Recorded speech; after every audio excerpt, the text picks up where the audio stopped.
ಇವತ್ತಿನ ದಿವಸ ನಾನು ನಿಮಗೆ ಮಾಡಿ ತೋರಿಸ್ಲಿಕ್ಕೆ ಹೊರಟಿರುವಂಥದ್ದು ಈಗೆಲ್ಲ ಹಲಸಿನಕಾಯಿ ಸೀಸನ್ ನಡೀತಿದೆ ಅಲ್ವಾ. ಆ ಹಲಸಿನಕಾಯಿನಲ್ಲಿ ಒಂದು ಸಾಂಬಾರು ಅಥವಾ ಹುಳಿ, ಹಲಸಿನಕಾಯಿ ಹುಳಿ ನೋಡಿ ಈ ಸೈಜ್ಗೆ ಹಚ್ಕೊಂಡಿದ್ದೀನಿ. ಇದನ್ನು ಈಗ ಬೇಯಲಿಕ್ಕೆ ಹಾಕುವ. ಒಂಚೂರು ಅರಿಶಿನದ ಪುಡಿ, ಒಂದು ಸ್ವಲ್ಪ ಉಪ್ಪು ಹಾಕಿದ್ದೀನಿ. ಇದಕ್ಕೆ ಪುಡಿಯನ್ನು ಕೊಬ್ಬರಿ ಎಣ್ಣೆಲೇ ಹುರ್ಕೋಬೇಕು. ಸತ್ವ ಕೋಲ್ಡ್ ಪ್ರೆಸ್ ಕೋಕೋನಟ್ ಆಯಿಲ್ 1 ಸ್ಪೂನ್ನಷ್ಟು ಉದ್ದಿನಬೇಳೆ ಹಾಕ್ಕೊಂಡೆ. 10 ರಿಂದ 15 ತುಂಡು ಬ್ಯಾಡಗಿ ಮೆಣಸಿನ್ಕಾಯಿ, 1 ಹಿಡಿ ಧನಿಯಾ, 1 ಹಿಡಿ ಜೀರಿಗೆ ಹಾಕಿದ್ದೀನಿ, 1 ಬಟ್ಲು ತೆಂಗಿನಕಾಯಿ. ಮೇಲ್ಗಡೆಗೆ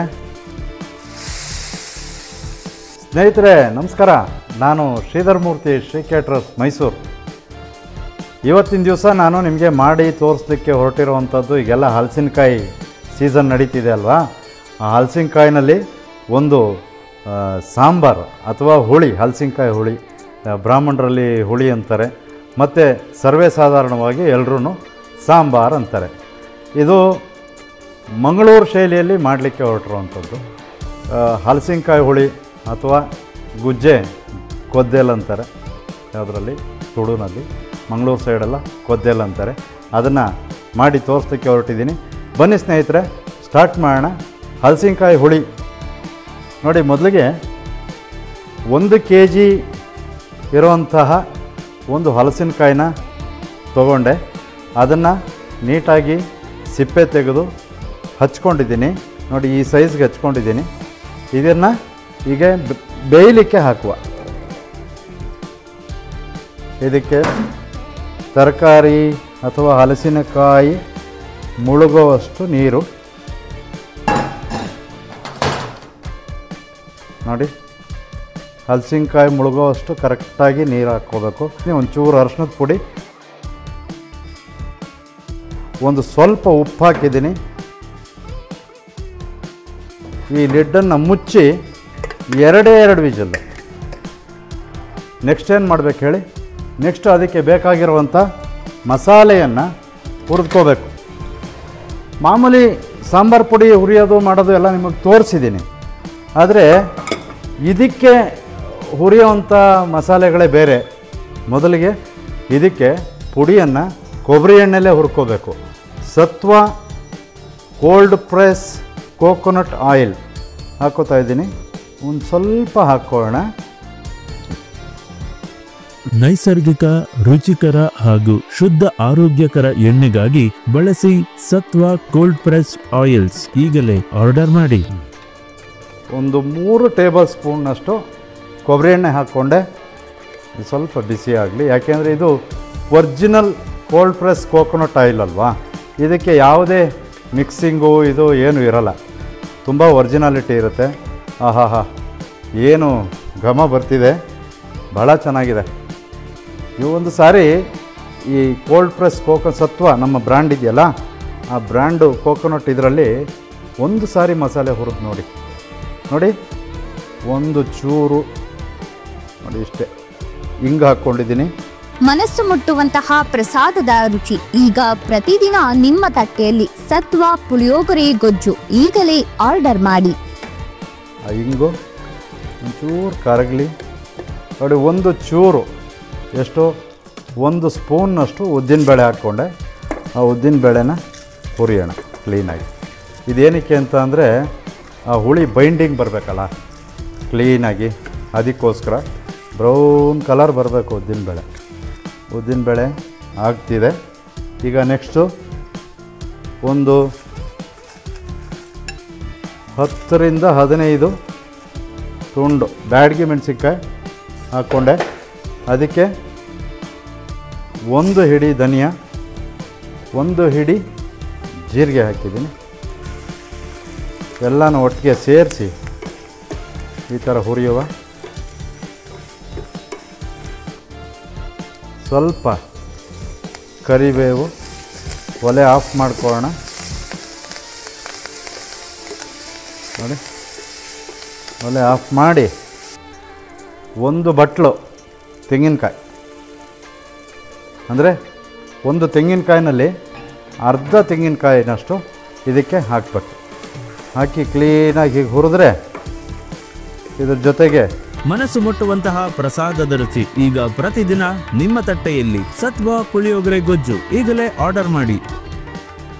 ಒಂದು ಚೂರು ಅರಿಶಿಣದ ಪುಡಿ ಹಾಕಿ ಚೆನ್ನಾಗಿ ಮಿಕ್ಸ್ ಮಾಡ್ಕೋಬೇಕು. ಹಿಂಗೆ ಆ ತೆಂಗಿನಕಾಯಿಗೆ ಅರಿಶಿಣದ ಪುಡಿ ಕ್ಲೀನಾಗಿ ಮೆತ್ಕೋಬೇಕು. ಹಾಗೆ ಹುರ್ಕೋತಾ ಇದ್ದರೆ ಕಾಯಲ್ಲಿರುವಂತಹ ಒಂದು ಸ್ವಲ್ಪ ಮಾಯಿಶ್ಚರ್ ಏನಾಗುತ್ತೆ ಅದು ಹೋಗುತ್ತೆ. ಇದಾಯಿತು. ಸ್ವಲ್ಪ ತಣ್ಣಗಾದ್ಮೇಲೆ ಇದನ್ನು ರುಬ್ಕೋಣ. ಅಷ್ಟೊತ್ತಿಗೆ ಈ ಹಲಸಿನಕಾಯಿ ಕೂಡ ಬೆಂದು 2 ವಿಜಿಲ್ ಹೊಡೆಯುತ್ತೆ. ಸ್ನೇಹಿತರೆ ಬನ್ನಿ, ಇದು 2 ವಿಜಿಲ್ ಹೊಡಿತು. ಇದನ್ನು ತೆಗಿಯೋಣ. ತೆಗೆದು ಹದವಾಗಿ ಬೆಂದಿರುತ್ತೆ. ಈಗ ಮತ್ತೆ ಒಲೆ ಹಚ್ಕೋಬೇಕು. ಅದೇ ನೀರಿನ ಜೊತೆ ಇಡೋಣ. ಇದಕ್ಕೆ ಮೊದಲಿಗೆ ಒಂದು ಸ್ವಲ್ಪ ಹುಣಸೆಹಣ್ಣು ನೀರು, ಒಂದು ನಿಂಬೆಹಣ್ಣು ಗಾತ್ರದ ಹುಣಸೆಹಣ್ಣನ್ನು ನೆನೆಸಿ ಅದರ ನೀರನ್ನು ಫಿಲ್ಟ್ರ್ ಮಾಡಿ ಇಟ್ಕೊಂಡಿದ್ವಿ. ಆ ಹುಣಸೆಹಣ್ಣು ನೀರು ಹಾಕ್ಕೊಳ್ಳೋಣ. ಉಪ್ಪು ಒಂದು ಸ್ವಲ್ಪ ಹಾಕಿದ್ವಿ ಆಗಲೇ. ಜೊತೆಗೆ ಒಂದು ನಿಮಗೆ ಬೇಕಾದರೆ ಎಷ್ಟು ಬೇಕೋ ಅಷ್ಟು ಹಾಕ್ಕೊಳ್ಳಿ. ನಾನು ಒಂದು ಅರ್ಧ ಅಚ್ಚು ಬೆಲ್ಲ ಹಾಕ್ತಾಯಿದ್ದೀನಿ. ಇನ್ನೊಂದು ಸ್ವಲ್ಪ ಉಪ್ಪು ಹಾಕ್ತೀನಿ, ಯಾಕೆಂದರೆ ಈಗ ಮಸಾಲೆ ಎಲ್ಲ ಬರುತ್ತಲ್ಲ. ಇನ್ನೊಂದು ಚೂರು ಒಟ್ಟು ಒಂದು ಹಿಡಿ ಉಪ್ಪು ಹಾಕಿದಾಗ ಆಯಿತು.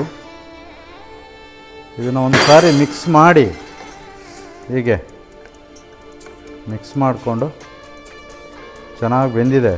ಯಾವುದು ಹಲಸಿನಕಾಯಿ ಭಾಳ ಚೆನ್ನಾಗಿ ಬೆಂದಿದೆ. ಇದಕ್ಕೆ ತೊಗರಿಬೇಳೆ, ಕೆಲವರು ತೊಗರಿಬೇಳೆ ಹಾಕ್ತಾರೆ, ಕೆಲವರು ತೊಗರಿಬೇಳೆ ಹಾಕಲ್ಲ. ಬಟ್ ನಮ್ಮ ಕೇಟ್ರಿಂಗಲ್ಲಿ ಈ ಥರ ಹಲಸಿನಕಾಯಿ ಹುಳಿ ಮಾಡಿದಾಗ ಸ್ವಲ್ಪ ತೊಗರಿಬೇಳೆ ಹಾಕ್ತೀವಿ. ಕೆಲವರು ಹಾಕಲ್ಲ, ಮಂಗಳೂರು ಸೈಡಲ್ಲೇ ಹಾಕಲ್ಲ ನೋಡಿ. ಒಂದು ಅರ್ಧ ಪಾವು ಬೇಳೆ ಬೇಯಿಸಿರೋದನ್ನು ಹಾಕಿದ್ದೀನಿ. ಒಂದು ಪಾವು ಬೇಯಿಸಿದ್ದೆ, ಅದರಲ್ಲಿ ಅರ್ಧ ಹಾಕ್ಕೊಂಡಿದ್ದೀನಿ. ಇದ್ರ ಜೊತೆ ಚೆನ್ನಾಗಿ ಬೇಯಲಿ, ಕುದೀಲಿ. ನೋಡಿ ಚೆನ್ನಾಗಿ ಕುದಿ ಬಂದಿದೆ.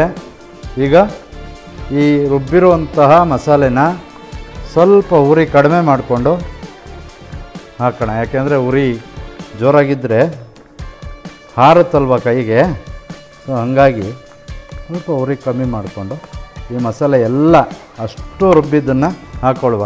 ಪ್ರತಿಯೊಂದು ತುತ್ತಿನಲ್ಲೂ ನಿಜವಾದ ರುಚಿಯ ಮಜಾ ಸತ್ವ ಮಸಾಲ ಪುಡಿಗಳಿಂದ ಈಗಲೇ ಆರ್ಡರ್ ಮಾಡಿ. ಎಲ್ಲ ಮಸಾಲೆನೂ ಇದಕ್ಕೆ ಹಾಕುವ. ಹಲಸಿನಕಾಯಿ ಹುಳಿ ಆಲ್ಮೋಸ್ಟ್ ರೆಡಿ ಆಗ್ತಿದೆ. ಒಳ್ಳೆ ಘಮ ಬರ್ತಿದೆ. ಆ ಕೊಬ್ಬರಿ ಎಣ್ಣೆಯಲ್ಲಿ ಹುರಿದಿರೋ ಅಂಥ ಮಸಾಲೆ. ಕೆಲವರು ಈರುಳ್ಳಿ ಹಾಕ್ಕೋತಾರೆ. ನಾನು ಈರುಳ್ಳಿ ಬೆಳ್ಳುಳ್ಳಿ ಉಪಯೋಗಿಸಿಲ್ಲ ಇದಕ್ಕೆ. ಈರುಳ್ಳಿನೂ ಹಾಕ್ಕೋಬೋದು, ತೊಂದರೆ ಇಲ್ಲ. ಬೆಳ್ಳುಳ್ಳಿನೂ ಹಾಕ್ಕೋಬೋದು, ತೊಂದರೆ ಇಲ್ಲ. ಬಟ್ ನಾವು ಹಾಕ್ತಿಲ್ಲ. ನೋಡಿ ಇದ್ರ ಪಾಡಿಗೆ ಇದು ಕುದೀತಾ ಇರಲಿ. ಒಂದು ಸೈಡಲ್ಲಿ ಒಗ್ಗರಣೆ ಮಾಡ್ಕೊಳ್ಳೋಣ. ಸಾಸಿವೆ ಒಗ್ಗರಣೆನೂ ಅಷ್ಟೇ ಅದೇ ಸತ್ವ ಕೋಲ್ಡ್ ಪ್ರೆಸ್ ಕೋಕೋನಟ್ ಆಯಿಲ್ನಿಂದ ಒಗ್ಗರಣೆ ಮಾಡ್ಕೊಳ್ಳೋಣ. ಒಂದು 2 ಟೇಬಲ್ ಸ್ಪೂನು ಕೊಬ್ಬರಿ ಎಣ್ಣೆ ಹಾಕ್ಕೊಂಡಿದ್ದೀನಿ. ಸ್ವಲ್ಪ ಸಾಸಿವೆ ಚೆನ್ನಾಗಿ ಸಿಡಿಬೇಕದು. ತುಂಡು ಮೆಣಸಿನ್ಕಾಯಿ, ಸ್ವಲ್ಪ ಕರಿಬೇವು. ಸ್ಟವ್ ಆಫ್ ಮಾಡ್ಕೊಳ್ಳೋಣ. ಆಫ್ ಮಾಡಿಕೊಂಡು ಇಲ್ಲಿಗೂ ಒಂದು ಚೂರು ಇಂಗು ಒಗ್ಗರಣೆಗೆ ಹಾಕ್ಕೊಳ್ಳುವ. ಹಾಕಿ ಒಂದು ಸಾರಿ ಮಿಕ್ಸ್ ಮಾಡಿ ಹೀಗೆ ಹಾಕ್ತಿರಲಿ. ಒಂದು ಸಾರಿ ಈ ಹುಳಿ ಹಲಸಿನಕಾಯಿ ಹುಳಿಯನ್ನು ಕೂಡ ಒಂದು ಸಾರಿ ಮಿಕ್ಸ್ ಮಾಡಿ ನೋಡಿ. ಒಲೆ ಆಫ್ ಮಾಡಿ ಮೇಲ್ಗಡೆಗೆ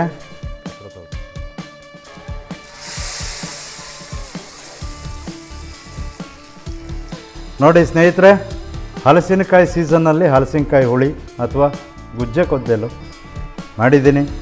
ಮುಂದಿನ ಒಳ್ಳೆ ಖಾದ್ಯದೊಂದಿಗೆ ನಿಮ್ಮ ಎದುರುಗಡೆ ಹಾಜರಾಗಿರ್ತೀನಿ. ನಿಮ್ಮ ಆಶೀರ್ವಾದ ಹೀಗೆ ಇರಲಿ ಅಂತ ಹೋಗಿದ್ದು ಬರ್ತೀನಿ. ನಮಸ್ಕಾರ.